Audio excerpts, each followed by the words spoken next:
నమస్కారం. ఆయుష్మాన్ భవ కార్యక్రమానికి స్వాగతం, సుస్వాగతం. మనం ఇవాల్టి ఎపిసోడ్లో జీర్ణ సంబంధించిన వ్యాధుల గురించి చెప్పుకుందాం. అసలు జీర్ణ సంబంధించిన వ్యాధులు మనకి ఎందుకు వస్తాయి, ఏ కారణాల చేత వస్తాయి, ఆ కారణాలు ఏంటి అన్నది మనం ఇవాళ తెలుసుకుందాం. ఈ సమస్యలు ఉన్న వాళ్ళు, ఈ ప్రోగ్రాం చూస్తున్న వాళ్ళు స్క్రీన్ పైన స్క్రోల్ అవుతున్న నంబర్కి కాల్ చేసి డైరెక్ట్గా మాట్లాడచ్చు. సో ఈ సమస్యల గురించి మనతో చెప్పడానికి మనతో పాటు స్టూడియోలో ఉన్నారు గోమాత సురేష్ గారు, పంచగవ్య గోమాత సురేష్ గారు. నమస్తే అండి, వెల్కమ్ టు ద షో. నమస్కారం అండి. Yes sir. అంటే మనకి జీర్ణ సంబంధించిన వ్యాధులు చాలా కామన్ అయిపోయింది. సో ఈ జీర్ణ సంబంధించిన వ్యాధులు ఎందుచేతలు వస్తున్నాయి అంటారు? చిన్న అంటే దానికి ముందు ప్రతి ఒక్కటి వెనక ఏదైతే ఉందో, అంటే మన బ్యాక్ ఎండ్లో ఏమవుతుందో అని ఒకసారి తెలుసుకుందాం. చాలా మంచి ప్రశ్న, టాపిక్ కూడా అవసరమైన ఈ రోజులో. చూడండి, మన పొట్ట పుట్టినప్పటి నుంచి అమ్మ కడుపు నుంచి బయటికి రాగానే అక్కడ నుంచి ఆకులు రసాలు వేసి లోపలంతా క్లీన్ చేస్తారు. అంటే అప్పటి వరకు పొట్ట అమ్మ కడుపులో ఏవైతే చెత్తలు ఉన్నాయో ఉండినప్పుడు, అదే మలం తాగేస్తాం, మూత్రం తీసుకుంటాం, ఇవన్నీ ఉంటాయి కదా, అవన్నీ క్లీన్ చేయడం కోసం కొన్ని ఆకుల రసాలు ఇమ్మీడియట్ గా వేసేవారు. అది దొండాకుల రసాలు వేసేవారు. వేస్తే మొత్తం పొట్టంతా క్లీన్ అయిపోయేది, మోషన్లు అయిపోయేది. వాడికి అప్పటి నుంచి ఇక్కడి నుంచి ఔషధాలు ఇస్తూ వాడిని పెంచి పోషించారు. రెండోది, ఋతువులు బట్టి కానీ, సీజన్ వైజ్ వచ్చి కానీ, వాడి పని బట్టి, మనకు దొరికిన ఆహార పదార్థాలు బట్టి వంటలు వండుకుంటారు. అప్పుడులో ఉండేది ప్రాబ్లమ్స్ ఉండేవి, కానీ ఆ దగ్గరలో ఉండే వనమూలికలు వేసుకొని తగ్గించుకుంటారు. అది వంటగదిలో ఉండేవి. 80% రోగాలు వంటగదిలోనే తగ్గిపోతాయి, మళ్ళీ 80% రోగాలు మళ్ళీ వంటగది నుంచే స్టార్ట్ అవుతాయి. అందుకని ఇప్పుడు మనం ఏం చేస్తున్నాం అంటే, ఈ డైజెషన్ సిస్టమ్ ఎప్పుడైతే వాళ్ళకి ఇబ్బంది కలుగుతున్నాయి కారణాలు, ఒకటి వాళ్ళకి ఏం తినాలో తెలియకపోవడం వల్ల, వంట ఎలా ఉండడం తెలియకపోవడం వల్ల, సో తిన్నది అరిగించుకోవడం ఎలా తెలియకపోవడం వల్ల, సో దేనికి ఏ మందులు వేసుకోవడం తెలియకపోవడం వల్ల ఇప్పుడు మనం అనుకుంటున్న ఈ ఇండైజెషన్ ఇవన్నీ రావడానికి అవకాశం ఉంది.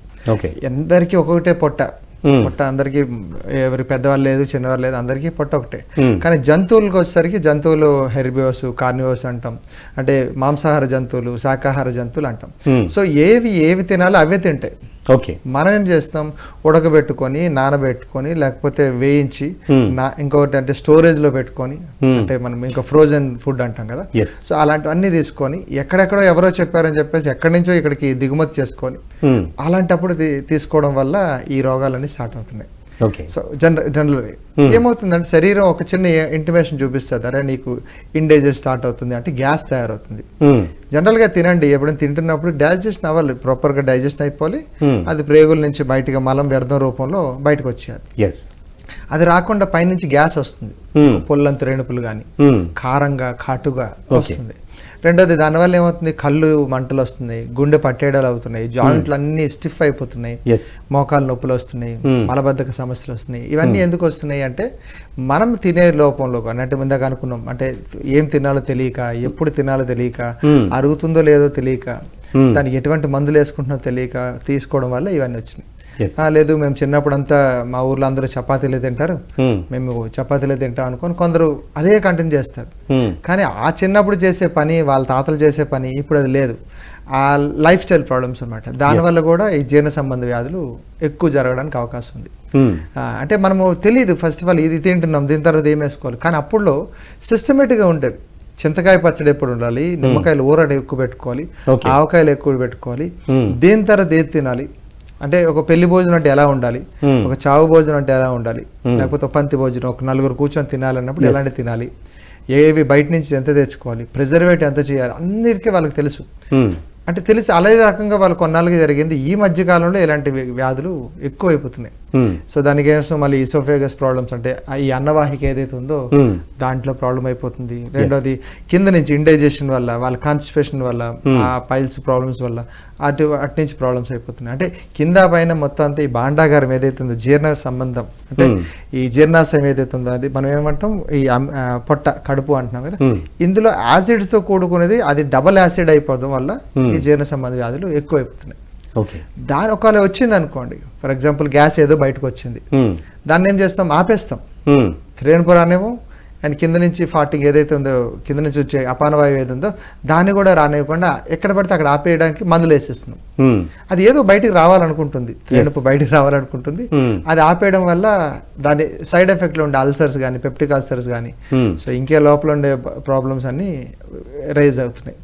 సో అంటే ఇవన్నీ ఒకటి ఒకటి కనెక్టెడ్ కదండి. నోరు, గొంతు, అన్నవాహిక, కవాటం, stomach, spleen, pancreas, small intestine చిన్న ప్రేగులు, దాంతో కూడిన పెద్ద ప్రేగులు, ఉండు, కొంపు, పీయూషనాలు, మొత్తం అంతా దాంతో పాటు యూరిన్ మోషన్, అంత సిస్టమ్ ఉంది. దాన్ని మనం ఏం చేస్తున్నాం, దేన్ని పట్టించుకోకుండా తినడం పెట్టుకొని, అంటే ఎలా వాడాలో తెలియక కొన్ని ప్రిజర్వేటివ్ ఐటమ్స్ ఉంటాయి. గోధుమ పిండి జనరల్గా అయితే మనం ఇంట్లో ఆడించుకొని వారం రోజులు పెట్టుకుంటాం.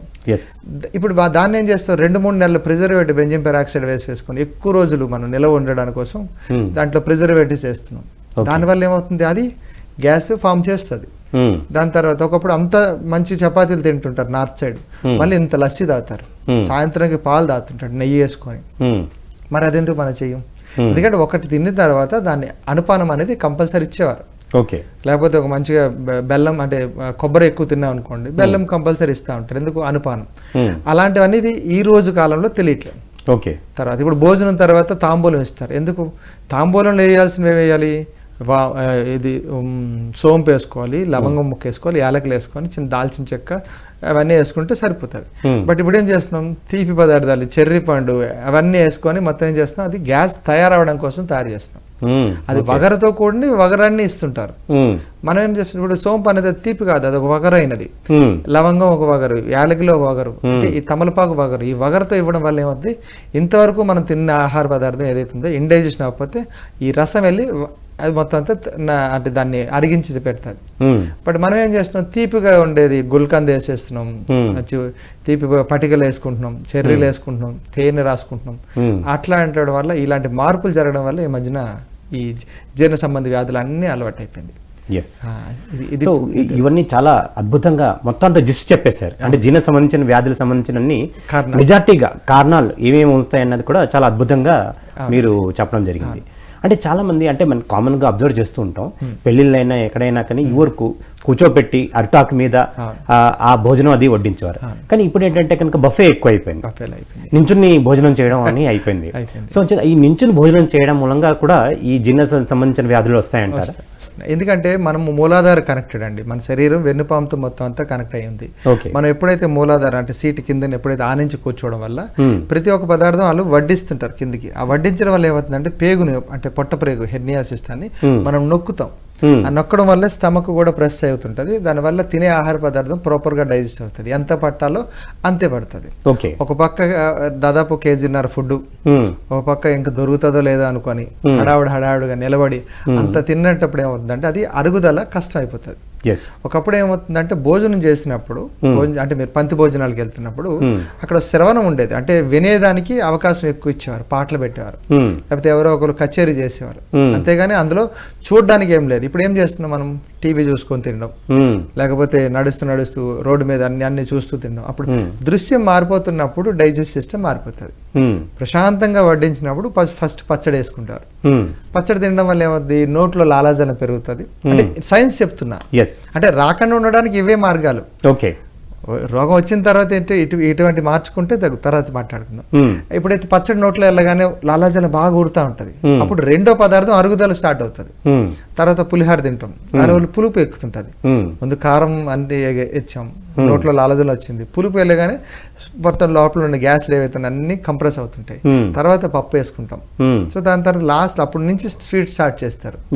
లాంగ్ బ్యాక్ ముందే స్వీట్ వేసేవారు, ఇప్పుడంతా స్వీట్లు ఫస్ట్ స్టార్ట్ చేస్తున్నాం, మూడు రకాల స్వీట్లు వేస్తున్నాం. అలా కాకుండా ఒకటే సిస్టమ్ వేసుకుంటారు. అది కూడా పంతి భోజనం ఎలా ఉండేది అంటే పెళ్లి భోజనం అంటే పెళ్లిలాగా ఉండేది, హాయిగా అన్ని కలబోసి.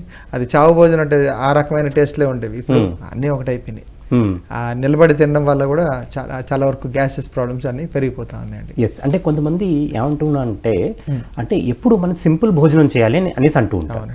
అంటే ఒకటే కూర, ఒకటి పప్పు, లేకపోతే సాంబారు ఇదే వేసుకుని.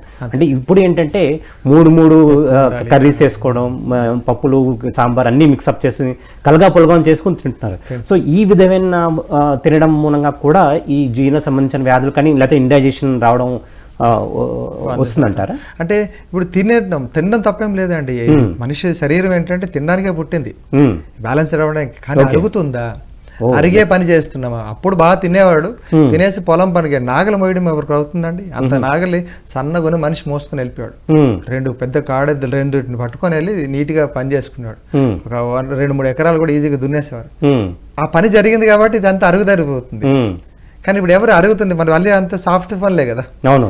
అప్పుడు ఏమవుతుంది, ఇవన్నీ కూర్చొని అరగదు, మూమెంట్ లేదు, గ్యాస్ మూమెంట్ లేవు. అవును. పొట్ట మూమెంట్ అయితేనే కదండి లోపల శక్తి ఒక పక్కన జరుగుతుండాలి, ఇంకో పక్కన శక్తి ఇస్తున్నాం.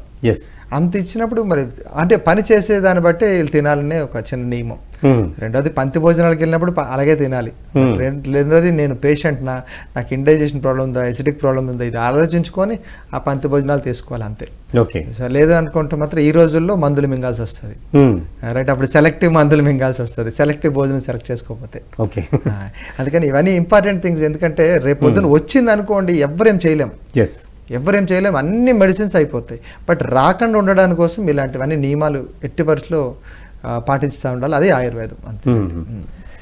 అంటే డాక్టర్ గరికపాటి నరసింహారావు గారు కూడా అంటూ ఉంటారు, మన రుచితో పాటు శుచి కూడా ఉండాలని చెప్తూ ఉంటారు. అంటే ఈ మధ్యన junk food, road side junk foods ఉంటాయి. ఎస్పెషల్లీ పానీపూరి అంటే కనుక వాళ్ళు మురుగు కాలువ దగ్గర పెడతారు, దాంట్లో హ్యాండ్ కూడా సరిగ్గా కడుక్కోడు. సో ఈ విధంగా చేసి అది పెడుతూ ఉంటారు పానీపూరి కానీ లేకపోతే ఇలాంటివన్నీ. సో అలాంటి చోట రుచి ఉండొచ్చేమో కానీ శుచి ఉండదు. దాని మూలంగా వేరే రకమైన ప్రాబ్లమ్స్ వచ్చి అల్టిమేట్ గా మనకి ఉదర సంబంధించిన రోగాలు వస్తాయని అంటారు. సో అది ఎంతవరకు కరెక్ట్ అంటారు? యత అన్నః తథ మనః అంటే మనం తినే ఆహార పదార్థాన్ని మనస్సు తయారు చేస్తుంది. జ్ఞాన వైరాగ్య సిత్యర్థం భిక్షాందేహి చ భారతి అంటే మనం తినే ఆహార పదార్థం జ్ఞానం వైరాగ్యం రావాలంటాం. రెండోది చేతి వంట 100% ఎప్పుడు మంచిదే.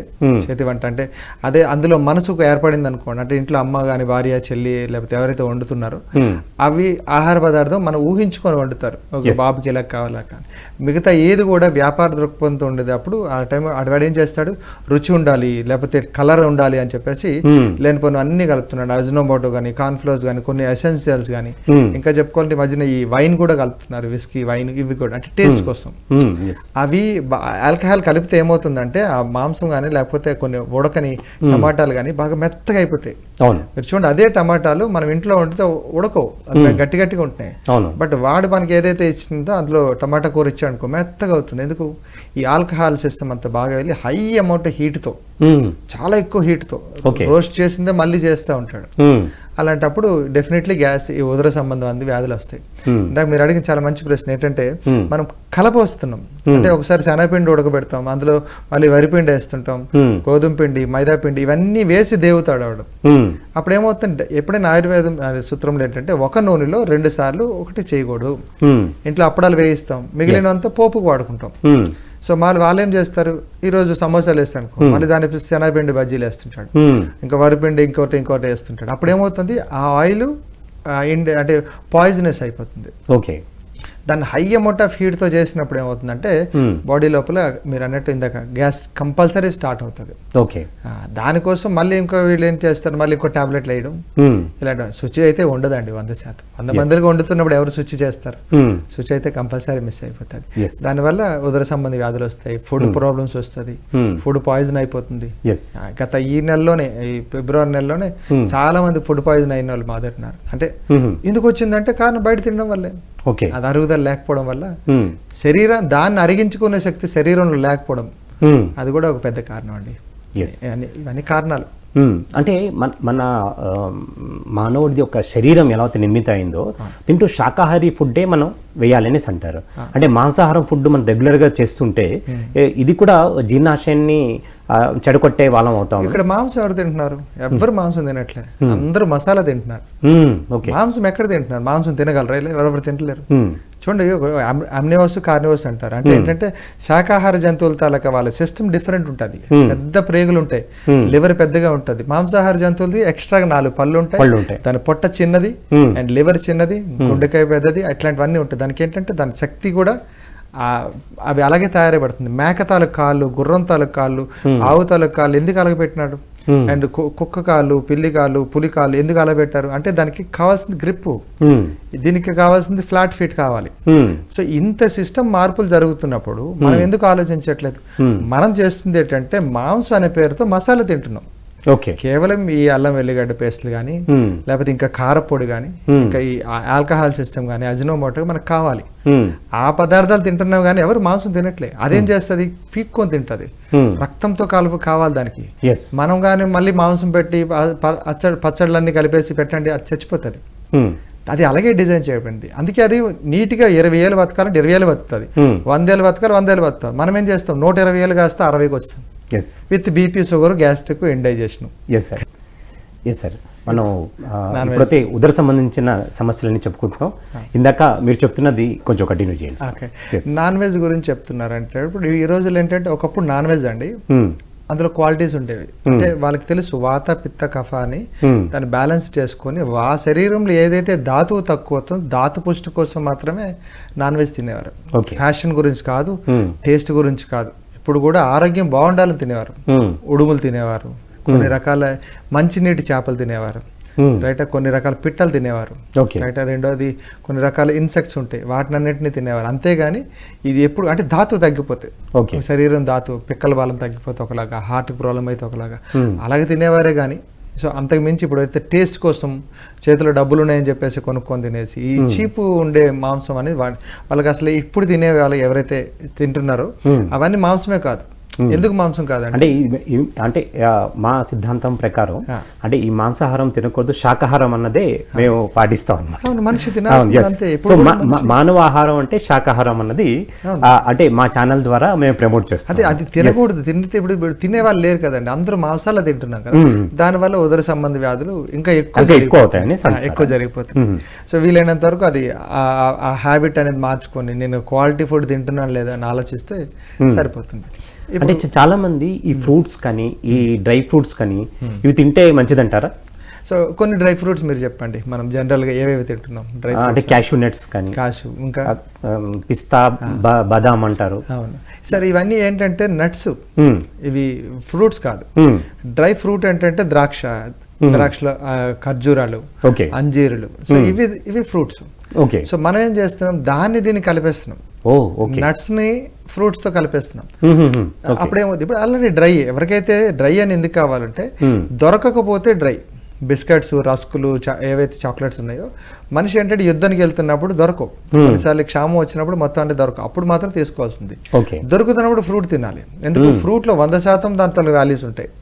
ఇప్పుడు ఒక ద్రాక్ష పళ్ళు తీసుకుందాం, ఇప్పుడు సీజన్ వస్తుంది, ఈ సీజన్ అంతా ద్రాక్ష పళ్ళు దొరుకుతుంటాయి. అప్పుడు ఏం చేయాలి, ద్రాక్ష పళ్ళని కొంచెం ఎక్కువగా తీసుకోవాలి, సరే అయిపోయింది. నెక్స్ట్ సీతాఫలం వస్తుంది, సీతాఫలం తీసుకోవాలి. ఇప్పుడు మన డ్రై ఫ్రూట్స్ లో ఏమవుతుందంటే సగం అందులో డ్రై అయిపోయింది, ఏం లేవు, అందులో వాల్యూస్ అన్ని సూర్యుడు ఎప్పుడు హరించేశాడు. సో అందుకని మనం వీలే దొరుకుతున్నప్పుడు వీలైనంత వరకు ఫ్రూట్స్ తినడం చాలా ఉత్తమం. ఫ్రెష్ ఫ్రూట్స్ తినడం మంచిది. ఇప్పుడు ఫ్రూట్స్ లో గ్యాస్ అంటే ఉదర సంబంధ వ్యాధులు ఎలా వస్తాయంటే ఇప్పుడు చాలా మందికి మనకు ఒక అలవాటు చేస్తారు, ఏంటి మిక్స్డ్ ఫ్రూట్స్ అని. మిక్స్డ్ ఫ్రూట్స్ లేకపోతే మిల్క్ లో ఫ్రూట్స్, ఐస్ క్రీమ్ లో కూడా కొన్ని ఫ్రూట్స్ సీతాఫలం. అప్పుడు ఏమవుతుంది, కఫ సంబంధం శరీరం బాగా ఎక్కువ కష్టపడుతుంది. ఇప్పుడు మీకు ఒక పని ఇచ్చిన తర్వాత మళ్ళీ ఇంకో పని ఇచ్చేది ఏమవుతుంది, మీరు ఎక్కువ స్టామినా వాడాల్సింది, ఎక్కువ శక్తి వాడాల్సి వస్తుంది. శరీరం కూడా ఏం చేస్తుంది అంటే సీతాఫలం తింటున్నప్పుడు పర్లేదు, ఆ సీతాఫలం 10 అయినా తింటది. కానీ ఎప్పుడైతే మనం దానిమ్మ పళ్ళు అందులో వేసాం అనుకోండి, సీతాఫలం దానిమ్మ కానీ, సీతాఫలం పైనాపిల్ కానీ, లేకపోతే ఆపిల్ కానీ వేస్తే ఒక తీపి ఒక పులుపు ఇమ్మీడియట్ గా శరీరంకి వెళ్తే అది డైజెషన్ చేసుకోవడానికి గ్యాసెస్ అనేది న్యాచురల్ గా రిలీజ్ చేస్తుంది. అప్పుడు ఏమవుతుంది, మంట వస్తుంది, చిన్న మంట, అది యాసిడ్, అది గ్యాస్ అన్నట్టు వస్తుంది. మనం ఏమనుకుంటున్నాం, ఇది కారణం తెలియకపోవడం వల్ల వాళ్ళు మళ్ళీ టాబ్లెట్ వేసేస్తాం, జెల్సులు కానీ ఏదో టానిక్ వేయడం వల్ల ఇంకొంచెం ఎక్కువ ఉదర సంబంధ వ్యాధులు వస్తాయి. మీరు కావాలంటే ఒక ద్రాక్ష పళ్ళు మంచిగా తినండి, ఒక 1/2 కేజీ తినండి, 1/2 కేజీ తినండి, ఏం కాదు. మళ్ళీ ఆకలి వేసినప్పుడు మళ్ళీ ఆపిల్స్ తినండి, మళ్ళీ ఆపిల్ వేసినప్పుడు బనానా తినండి. అంతేగాని ఈ 3 కలబోసి దానికి మళ్ళీ చీజు, పాలు, పంచదార, తేనె అన్ని కలుపుకొని అదేదో స్టైలిష్ గా తినడం అనేది మాత్రం పొట్టకు సంబంధించినవి అయితే దాన్ని ఒప్పుకోదు. అంటే ఫ్రూట్ సలాడ్ కలిపి తినడం కరెక్ట్ కాదంట? లేదు 100% లేదు. మీరు కావాలంటే గమనించండి, మరి ఎంత తినండి, ఆటోమేటిక్ గా మర్చాడు ఒక 2-3 గంటల్లో మీకు గ్యాస్ స్టార్ట్ అవుతుంది. మీరు కావాలంటే బాగా తినండి, సపోటాలు బాగా తినేయండి, ఒక 1/2 కిలో 1/2 కిలో సపోటా తినండి, అసలు శరీరం ఎంత హాయిగా ఉంటుంది. చాలా సురేష్ అంటే ఏదో ఒక ఫ్రూటే మొత్తం తినాలి తప్ప కలగలిపి అన్ని 3-4 అని కలిపి తినేకోవడం అన్నది సరైన పద్ధతి కాదంట. ఎవరికి డైజెషన్ ప్రాబ్లమ్స్ ఉన్న వాళ్ళకి ఇది మాత్రం చాలా మంచి అద్భుతమైన ఇది. Yes. మేమేం చేస్తాం, ఒక బీరకాయ కూర ఇస్తాం అంతే, లేకపోతే ఒక టమాటా కూర ఇస్తాం, లేకపోతే ఒక బంగాళదుంప కూర ఇస్తాం, అంతేగాని మిక్స్డ్ ఫుడ్స్ వాళ్ళకి ఏం పెట్టాం. ఓకే రైట్, మనం ఫర్దర్గా డిస్కస్ చేద్దాం. ఒక కాలర్ ఉన్నారు. తప్పకుండా. నమస్కారం, ఆయుష్మాన్ భవ కార్యక్రమానికి స్వాగతం. నమస్తే సార్. నమస్తే మేడం, మీ పేరేంటి, ఎక్కడి నుంచి కాల్ చేస్తారు? నేను ఈత మొక్కల నుంచి కాల్ చేస్తున్నాను. నా పేరు రమాదేవి. చెప్పండి అమ్మా, మీ సమస్య ఏంటి చెప్పండి. అంటే జీర్ణ కోసం బాగుండాలంటే మన డైలీ తీసుకునే ఆహారం ఏ విధంగా ఉండాలి, ఏం తీసుకోవాలి అనేసి.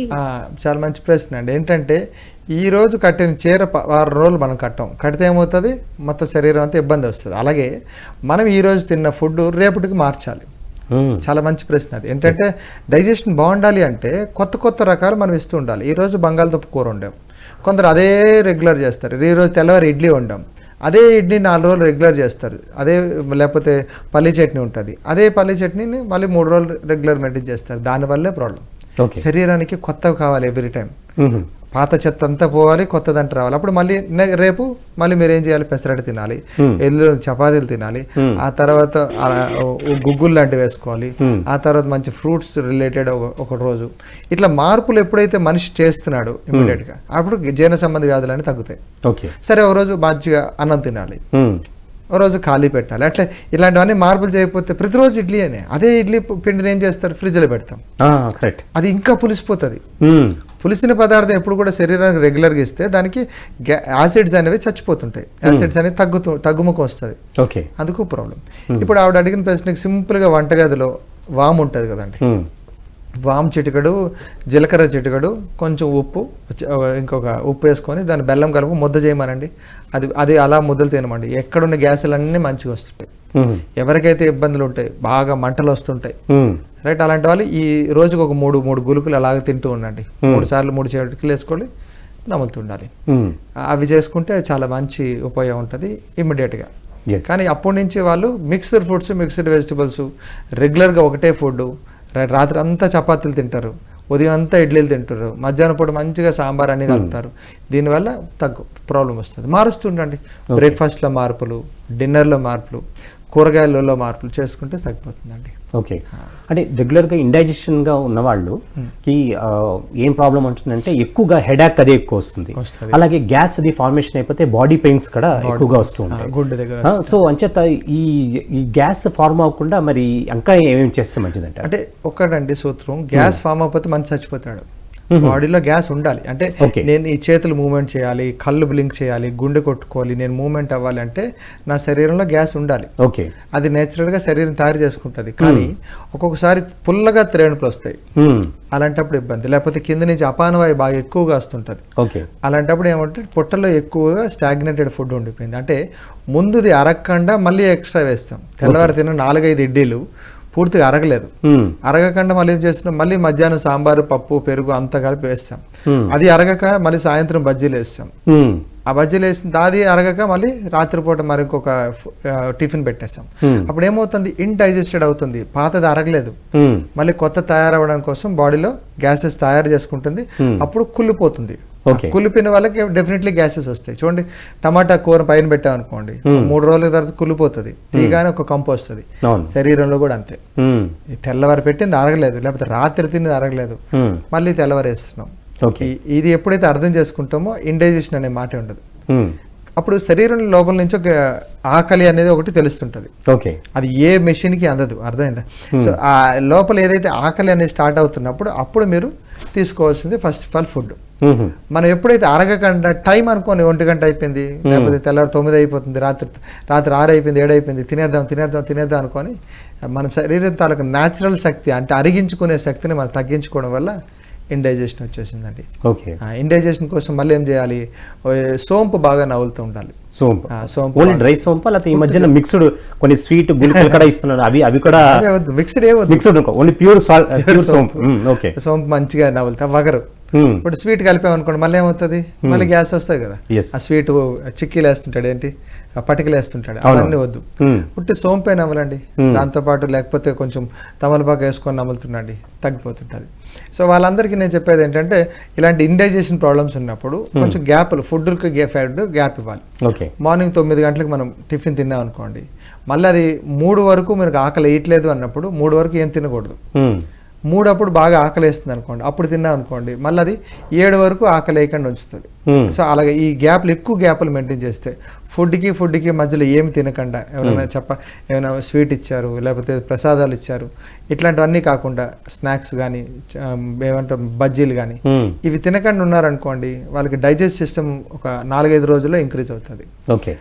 ఔషధాలకు వచ్చేసరికి ఏమిటంటే మజ్జిగ చాలా మంచి తక్రం అంటే మజ్జిగ ఎప్పుడైతే రెగ్యులర్ గా బటర్ మిల్క్ అంటాం, బటర్ మిల్క్ ఆవు మజ్జిగ, సో అదైతే వెన్న తీసేసింది కానీ అందులో కొంచెం జీలకర్ర పొడి వాము వేసుకున్నా, ఉప్పు వేసుకొని ఆటోమేటిక్గా అది జల్జీరా వేసుకుంటాం కదా, సో చాట్ మసాలా వేసుకున్నా పొట్టలో ఉన్న గ్యాస్లన్నీ ఫ్రీ అవుతాయి. వాళ్ళు ఎక్కువ ఇప్పుడు ఎల్లగా ఎండాకాలం, సో మనం ఏం చేయాలి, బాగా ఎక్కువ గ్యాసెస్ అన్నిటి పోవాలంటే అట్లీస్ట్ 1.5 లీటర్ వరకు రోజుకు మజ్జిగ తాగితే శరీరంలో ఉండే అంటే ఇది కదా మంచి వగరు. ఆ తక్రం ఏం చేస్తుంది అంటే పొట్టలో ఉన్న ఎక్కడైతే వేస్ట్ ఉంటుందో అంతా పుష్ చేసి పంపించి ఏర్పాటు చేస్తుంటది. పంచగవ్యాలు అయితే మజ్జిగని ఇస్తూ ఉంటాం అండి. ఓకే. అంటే ఇది తాంబూలాలు వేసుకోవాలంటారు కదా, ఇది అన్నం తిన్న వెంటనే వేసుకోవాలి లేకపోతే ఒక 10 minutes గ్యాప్ ఇచ్చినా వేసుకోవాలా? అది మనకు అలవాటు చేస్తారు, అన్నం తిన్న వెంటనే ఇవ్వడం అంటే కాదు, అరుగుదల కోసం తాంబూలం. ఓకే. ఎవరికైతే చాలా వరకు లేడీస్కి చాలా వరకు పొట్ట పెరిగిపోతుంటది ఇండైజెషన్ వల్ల, సో అలాంటి వాళ్ళు ఏంటంటే తాంబూలం తీసుకోవాలి అంతే. ఎప్పుడు తాంబూలం తీసుకోవాలి? భోజనానికి ముందు గంటకి, భోజనం తర్వాత మళ్ళీ అరగంట పోయిన తర్వాత, ఎందుకంటే వెంటనే తీసుకునేది కాదు. ఓకే. అది దానికి ప్రాసెస్, తిన్న వెంటనే శరీరం తయారవుతుంది బాగా అరుగుదల ఎప్పుడైతే అవ్వట్లేదో అప్పుడు మనం ఇవ్వాల్సింది తాంబూలం. అంటే ఇంతవరకు ఆరోగ్యం అంటే బతకడం కోసం ఒకప్పుడు తినేవారు ప్రతి ఒక్కటి నోట్లో త్రూగా. ఇప్పుడు ఏమవుతుంది, లగ్జరీ కోసం తింటున్నాం. ఓకే. ఉంది కదా, 50 రూపాయలు పాన్ తెచ్చుకుంటున్నాం తింటున్నాం. అరే అందులో ఏముంది, పాన్ ఎందుకు, దేశీ ఆక బంగాళాక ఏం ఆక వేస్తున్నాడు ఏం తెలియట్లేదు మనకి ఈ రోజులో. సో ఫర్దర్గా డిస్కస్ చేద్దాం సార్. ఒక కాలర్ ఉన్నారు. తప్పకుండా. నమస్తే అండి, ఆయుష్మాన్ భవ కార్యక్రమానికి స్వాగతం. మేడం కొంచెం గట్టిగా మాట్లాడాలి. మీ పేరేంటి, ఎక్కడి నుంచి కాల్ చేస్తున్నారు? నా పేరు కృష్ణకుమారి అండి, మాది లక్ష్మీపురం, కృష్ణా జిల్లా, పుట్టిన మండలి. చెప్పండి అమ్మా, మీ సమస్య ఏంటో అడగండి. నాకు 53 సంవత్సరాలండి. అయితే నేను టిఫిన్ కూడా హెల్దీగా చేయనండి. 11, 10 గంటలు నాకు పని అంతా చేసుకుని అప్పుడు టిఫిన్ ఒకసారి చేస్తానండి, ఒకసారి చేయను కూడానండి టిఫిన్. అయితే ఆకలేసినప్పుడు ఎక్కువగా తినేస్తానండి, ఆకలేసి దాకా ఉంటాను, ఆకలేసిన తర్వాత ఎక్కువగా తినేస్తాను. అది కొంచెం పొట్ట వచ్చినట్టు అనిపిస్తుందండి. సమానంగానే ఉంటాను నేను, అయితే కొంచెం పొట్ట ఉంటుందండి. ఇప్పుడు చాలా వరకు ఏంటంటే ఆవిడ చెప్పింది చూడండి, ఒక ఆకలి వేసినప్పుడు మిస్ అయిపోయి ఆకలి వేసినప్పుడు ఎక్కువ తినేస్తారు, దాన్ని ఉపవాసం అంటారు. మనం చాలా మంది ఫోర్స్ఫుల్ గా ఉపవాసాలు చేస్తుంటారు. అంటే ఒక పక్క దృష్టి అంతా మనకి ఫుడ్ మీద ఉంటుంది, ఇంకో పక్కన ఏం చేస్తుంటారు, అది ఒక్కసారిగా టైం అయిపోయింది, పూజ పెట్టాం, గంట మోగించడం లేదా ఇక ఎక్కువ తినేస్తారు. సో అందుకే చూడండి, మనం భోజనం చేస్తున్నప్పుడు ఫస్ట్ ఆఫ్ ఆల్ ఆచమనం చేస్తాం, ఎందుకు వేడి తగ్గడానికి, జఠరాగ్ని తాలూకు వేడి తగ్గడానికి కోసం ఫస్ట్ నెయ్యి వేసుకొని తింటుంటారు. అలాంటి వాళ్ళకి నెయ్యి చాలా మంచి ఉపయోగం. వేడి అన్నంలో నెయ్యి కలుపుకొని ఉట్టిది సొంటి కానీ, మొదటి ముద్దలు సొంటి కానీ, కొంచెం కారపొడి కానీ, లేకపోతే కొన్ని మనం ఇంట్లో పొడులు చేసుకుంటాం కంది పొడులు కానీ, అలాంటివి 2-3 ముద్దలు తింటూ ఉండాలి. దాని తర్వాత నీరుండే పదార్థాలు అంటే చారు, రసం, అంటే ఇంకేమంటారు మనకి సాంబార్లు అంటారు, అలాంటివి తినాలి.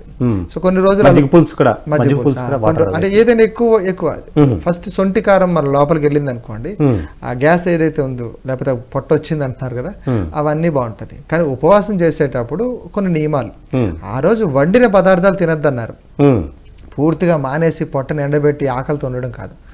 ఆ రోజు వండిన పదార్థాలు ఏవైతే ఉన్నాయో, అంటే మనం పాయసాలు చేసుకుంటాం, పప్పులు చేసుకుంటాం, ఇలాంటి వండిన పదార్థాలు కాకుండా మనం ఏదైతే తమోగుణ పదార్థాలు కాకుండా అదే సాత్వికంగా ఉండేది సత్వగుణ పదార్థాలు మనం ఆ రోజు తినాలని చెప్పారు. కానీ నియమాలు మనం తెలియకపోవడం వల్ల శరీరానికి కూడా ఇబ్బందులు జరుగుతూ ఉన్నాయి. దానివల్ల కూడా ఉపవాసం ఉన్నప్పుడు మరి ఈ ఫ్రూట్స్ తీసుకోవచ్చు అంటారా? ప్రకృతి సిద్ధంగా ఉండేది ఏదైనా తీసుకోవచ్చు. ఓకే.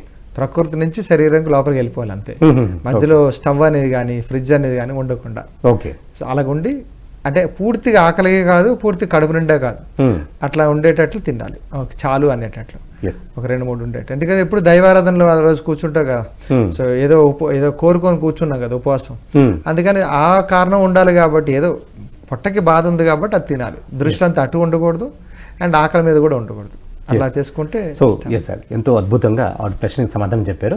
ఇంకో కాల్ ఉన్నారు, ఇంకో కాల్ తీసుకుందాం. నమస్తే అండి, ఆయుష్మాన్ భవ కార్యక్రమానికి స్వాగతం. నమస్తే అండి. మీ పేరేంటి, ఎక్కడి నుంచి కాల్ చేస్తున్నారు? మానకోట జిల్లా అండి, మరికోట గ్రామం, మండలం. అచ్చా, మీ సమస్య ఏంటో అడగండి. అయ్యా, మాకు ఒక సంవత్సరం 3 సంవత్సరాల క్రితం సర్జరీ జరిగిందండి. దేని గురించి? ఎన్నుపూస గురించి సర్జరీ జరిగింది. ఆ నుంచి మందులు వాడుతా ఉన్నాము. మందుల వల్ల మరి ఏదో జీర్ణకోశం అరుగుదల లేదు, మూవ్ ప్రెషింగ్ లేదు. ఎంత ఉంటుంది మీ వయసు? ఎంత ఉంటుంది? ఆ వయసు 60 దగ్గర ఉంటుంది. ఇప్పుడు ఇది కూడా ఏంటంటే ఒక వయసు వచ్చిన తర్వాత మనము ఆహారంలో మార్పులు చేసుకోకపోతే, అంటే మెత్తగా చేసుకోకపోతే, ఒక చిన్నపిల్లాడికి చూడండి, వాడికి ఏం చేస్తారు, మెత్తగా పిసికేసి అన్నంలో చారేసుకొని మజ్జిగ అనేసి వాడు తినిపిస్తాడు, వాడు నమలడు, మింగేస్తాడు. ఇప్పుడు చాలా వరకు రైస్లో ఏముంటుంది అంటే అది దానికి స్టార్చ్ పౌడర్ అంటారు. అదేమవుతుంది, మనం పూర్తిగా నవలక మింగేస్తున్నాం. ఆ మిగిలిన వల్ల పెద్దానికి ఏమవుతుంది, చెయ్య నోరు తప్పించి నోట్లో ఇంకోటి ఏది మెత్త చేసే పదార్థం లేదు. అది దానివల్ల మింగడం వల్ల పొట్టలో ఆ పేగుల నుంచి కదలక దానివల్ల ఉండిపోతుంది. సో ఇలాంటి వాళ్ళు ఏం చేయాలంటే ఉప్పు నీళ్ళు ఒకసారి ఎట్లేసి వేడి ఉప్పు నీళ్ళు ఎప్పుడైనా ఉదయం పూట 2-3 గ్లాసులు ఎక్కువ తాగడం వల్ల లోపల నుంచి ఎక్కడైనా వేడి ఉందనుకుంటే, టీ తాగితే ఎలా తాగుతాం, వేడివేడిగా తాగుతాం కదా, అలా వేడివేడిగా కొంచెం వాళ్ళు తాగుతున్నప్పుడు అంటే ఉప్పు ఏం చేస్తుందంటే పుష్ చేస్తుంటుంది. ఏదైనా ఉప్పు క్లోజ్లో పెడితే ఉబ్బుతూ ఉంటుంది, అందుకని పుష్ చేస్తుంటుంది. ఆ పుష్ చేస్తే మలం అంటే పేగుల్లో ఉండే మలం ఏదైతుందో మొత్తం అంతా ఫ్రీ అయిపోయాక ఇప్పుడు అతనికి ఏమవుతుంది, డైజెషన్ లేదు కదండి. అప్పుడు ఏమవుతుంది, వాము జీలకర్ర కలిపి ప్రతి ఒక్క పౌడర్ మీద వేసి ఇవ్వాలి. అంటే ఉడకబెట్టింది అంటే మొక్కజొన్నలు ఉడకబెట్టాం అనుకోండి, దాని మీద కొంచెం వాము జీలకర్ర ఉప్పు వేసి అలాంటివన్నీ ఇస్తుంటే మెల్లమెల్లగా అతనికి డైజెస్ట్ సిస్టమ్ పెరుగుతుంది. అంతేగాని మసాలా ఇప్పుడు అతను తిన్నా, తీపి ఎక్కువ తిన్నా ఆటోమేటిక్గా వచ్చేస్తుంటుందండి కంపల్సరీ గ్యాస్ట్రిక్ ప్రాబ్లమ్స్. సో చాలా వరకు ఏంటంటే డైజెస్ట్ సిస్టంలో మనసు చాలా పెద్ద ప్రాధాన్యత ఉంటుంది. ఎందుకంటే కోపంతో, భయంతో, బాధతో, రైట్, ఇంకో ద్వేషంతో తింటున్నప్పుడు కూడా జీర్ణకోశ సంబంధ వ్యాధులు చాలా ఎక్కువ జరుగుతాయి. మీరు కావాలంటే చూడండి, ఒక్కొక్కడు ఏడుస్తూ తింటుంటాడు, అది అరగదు, ఇండైజెషన్ స్టార్ట్ అవుతుంది. కోపంతో తింటారు, వాడిని కొట్టేస్తా, ఈరోజు ఎట్టి పరిస్థితి వెళ్తాను అండ్ చెలగొడేస్తాను అని, లేకపోతే బాగా హైఫై చేసుకోవడానికి శరీరాన్ని ఎక్కువ చేసుకొని తింటుంటారు, పోటీ పడి తింటుంటారు. అలాంటప్పుడు వచ్చేది స్టమక్ రిలేటెడ్ ప్రాబ్లమ్స్ వస్తుంది. ఒక ధాన్యం అనేది మెల్లగా 8 నెలల పంట, లేకపోతే ఒక 20-30 నిమిషాలు, లేకపోతే ఒక 8 గంటల వరకు వంట, 80 నిమిషాల వంట పోనీ. మరి మనం వండేటప్పుడు తినేటప్పుడు కొంచెం ఆలోచించి కొంచెం ప్రశాంతంగా తినాలి కదా. సో ఆ ప్రశాంతత లేకపోవడం వల్ల హడావిడిగా తినాలి. ఇప్పుడు హోటల్లో చూడండి, రెస్టారెంట్కి వెళ్ళిన తర్వాత వాడు ఖాళీ చేయాలన్నట్టు చూస్తాడు, సార్ బిల్ తెచ్చేయాలా, అంటే వెయిటింగ్ ఉన్నారన్నట్టు. అప్పుడు ఏం చేయాలి, మనం హడావిడిగా తింటాం. ఆ తినడం వల్ల కూడా వచ్చేస్తుంటుందండి. సో డైజెషన్ అంటే మానసికంగా కూడా ప్రభావం అనేది ఆ జీర్ణకోశ సంబంధ వ్యాధుల మీద చాలా ఎక్కువ పడుతుంటుంది. తర్వాత కొంతమంది ఆయుర్వేద సిద్ధాంతం ప్రకారం భోజనం తిన్న వెంటనే ఈ ఐస్ క్రీమ్ తినకూడదు అనేసి అంటూ ఉంటారు. కానీ ఇవాళ రేపు విందు భోజనాల్లో ఐస్ క్రీమ్ కూడా ఇచ్చేస్తున్నారు, స్వీట్ కూడా ఇచ్చేస్తున్నారు. సో ఇవన్నీ ఎప్పుడెప్పుడు తినాలంటారు? భోజనాంతే విషయం వారి, అంటే భోజనం తర్వాత వారి అంటే నీరు తాగకూడదు. తర్వాత ఏం తీసుకోవాలి, మజ్జిగ తీసుకోవాలి. పడుకునే ముందు పాలు తాగాలి, లేచిన వెంటనే నీరు తాగాలి. ఇది అంటే ఇది సూత్రాలు, ఆయుర్వేద సూత్రం అంటే. సో భోజనం తర్వాత ఇమీడియట్గా ఎప్పుడైతే ఒక అగ్ని బాగా ప్రదీపమైంది, బాగా మసాలా వేసాం, ఇంగు వేసాం, అల్లం వేసాం, ఇవన్నీ ఏం చేస్తే శరీరం బాగా వేడి చేసుకుంటే లోపల వేడి చేస్తుంటది. నువ్వు తుసుక్కు మళ్ళీ చల్లగా ఉండే ఒక ఐస్ క్రీమ్ పట్టినా, ఎక్కువగా నీళ్ళు తాగినా ఆటోమేటిక్గా అది అలాగే ఉండిపోతుంది. ఒక బొగ్గును బాగా కాల్చిన తర్వాత ఏమవుతుంది, అలాగ వదిలి అంటే అది మెత్తగా పౌడర్ అయిపోతుంది. కానీ మనం ఏం చేస్తాం, నీరు వేసామనుకోండి, ఏమవుతుంది, ఇమీడియట్ గా అది అలాగే ఉండిపోతుంది, బుస్సును పొగ వచ్చేస్తుంది. అలాగే మనం తినే ఆహార పదార్థం తర్వాత అది అరుగుతుంది, మధ్యలో మనం నీళ్ళు పోసేస్తే అది అలాగే గట్టి అయిపోతుంది. 2 రోజు 3 రోజుల్లో మనకి ఎప్పుడో ఒకసారి కాన్స్టిపేషన్ వస్తుందండి. అలాంటి ఎవరైతే నీళ్లు తాగే కూడా మేమేం చెప్తామంటే వేడి చారు తాగండి. భోజనం చేస్తున్నప్పుడు మీకు గొంతు మింగుతున్నప్పుడు ఆ చారు తాగండి ప్లాన్ చేస్తాం. వీళ్ళందరికీ ఏమవుతుందంటే జనరల్ గా ఈ ఇండైజెషన్, గ్యాస్ట్రిక్ అని, ఉపకాయం అని చెప్పేసి కాన్స్టిపేషన్ అని వస్తుంటారు. వాళ్ళకి ఏం చేస్తామంటే ఒక 3 రోజులు మా దగ్గర పెట్టుకుంటాం. ఎవ్రీ మంత్ 3 రోజులు. అప్పుడు అందులో వాళ్ళకు 4 రకాల టీలు ఇస్తాం, ఒక రకం టీ కాదు, 4 రకాల టీ ఇవ్వడం వల్ల పొట్టలో ఎక్కడైతే మలం ఉందంటే పుష్ అవుతుంటుంది. ఓకే. తర్వాత ఒక 2-3 రకాల కషాయాలు, బాగా ఆకుల తాల కషాయాలు ఇస్తుంటాం. దానివల్ల ఏమవుతుంది, లోపల ఏదైతే ఇండైజెషన్ ఉంటే అది వాంతి రూపంలో బయటకు వస్తుంటుంది. ఇంకా కాన్స్టిపేషన్, మలబద్ధకం ఉంది, అప్పుడు వాళ్ళకి ఎనీమా కానీ లేకపోతే ఇంకా కొన్ని ఆయిల్స్ ఇవ్వడం వల్ల పొట్టలో మొత్తం అంతా క్లీన్ జరుగుతూ ఉంటుంది. అంటే ఇవన్నీ ఎందుకు చేయాలి అంటే ఒక మంచి స్టమక్ని తయారు చేసుకుంటే, అంటే క్లీన్గా ఉండే స్టమక్ని తయారు చేసుకుంటే మళ్ళీ సప్తధాతువులు మళ్ళీ అది రిలీజ్ చేస్తుంటుంది. కానీ మనం ఏం చేస్తాం, ప్రతిరోజు చపాతీ లేకపోతే తెల్లవారి మినప్పిండి అన్నీ ఇస్తడం వల్ల, ఇడ్లీ దోశలు ఇవ్వడం వల్ల అటు శరీరం ఏంటంటే ఒకరోజు బాగా వ్యాధి అనేది అరేంజ్ అవుతుంది. దాని గుండెని పట్టవచ్చు, ఈ మెడనరాలు, ఫ్రోజన్ షోల్డర్స్, కళ్ళు ఇబ్బంది, తలనొప్పులు కానీ లేకపోతే మోకాల నొప్పులు, మోకాల నుంచి గుజ్జు అరిగిపోవడం అండ్ అరిపాదాల నొప్పులు, నడువు నొప్పులు, ఇవన్నీ కామన్ అవుతున్నాయి. సో వీలైనంత వరకు మనం ఈ శరీరానికి ఎప్పుడైనా ఫ్రెష్ ఫుడ్ ఇవ్వాలి, వేడివేడిగా ఉండాలి, అందులో రుచులు ఏవైతే ఉన్నాయో షడ్రుచులతో తినాలి, రోజుకో కూరగాయలు మారుస్తుండాలి, వంటల్లో మార్పులు, ఒకరోజు ఉడకబెడితే ఒకరోజు వేయించింది, ఒకరోజు తీపిది, ఒక కారంది, అలా మార్పులు చేసుకుంటూ ఋతువులో మార్పులు అంటే కాలానుగుణంగా ఆ సీజన్లో ఏవైతే పళ్ళు దొరుకుతున్నాయో అవి తీసుకోవాలి. అండ్ వాళ్ళు చేసే పని బట్టి ఆహారం తీసుకోవాలి. నైట్ వాచ్మెన్ అనుకుంటున్నప్పుడు వాడు ఒకలా తినాలి, పడుకునే ముందు ఒకలా తినాలి. ఇవన్నీ ఆయుర్వేదం చెప్పబడింది. మనం గతంలో కూడా వీటి గురించి మాట్లాడుకున్నాం. అప్పుడు ఏమవుతుంది, ఈ జీర్ణ సంబంధ వ్యాధులు అనేది ఎప్పుడు బాగా పడుకునేటప్పుడు ఏం చేయాలి, హెవీగా తినకూడదు, తక్కువగా తినాలి. అప్పుడు తినడం వల్ల ఈ నిద్ర బాగా వస్తుంది. అలాంటప్పుడు ఇబ్బంది లేకుండా ఉదర సంబంధ వ్యాధులన్నీ మెల్లగా తగ్గుముఖం పడడానికి అవకాశం. ఎవ్రీ మంత్ మనం ఒక 3 రోజులు మేము మా ఆశ్రమంలో పెట్టుకుంటాం. ఇలాంటివన్నీ కార్యక్రమాలు పొట్టలు క్లీన్ చేసుకుని ఎలాగ నేర్పించబడుతుంది, వాళ్ళకి చేయబడుతుంది. అవకాశం ఉన్న వాళ్ళు మమ్మల్ని సంప్రదించారనుకోండి, అవి తక్కువ ముఖం చేస్తుంటాం అట్లా. మరి ఎంతో అద్భుతంగా మీ యొక్క జ్ఞానాన్ని మరి ఈ ఎపిసోడ్లో ఇవ్వడం జరిగింది. మీకు ఎంతో కృతజ్ఞతలు. నమస్కారం అండి. సో ఇది ఇవాల్టి ఆయుష్మాన్ భవ కార్యక్రమం ఎపిసోడ్. ఇంకొక ఎపిసోడ్లో మళ్ళీ కలుసుకుందాం. అంతవరకు సెలవు.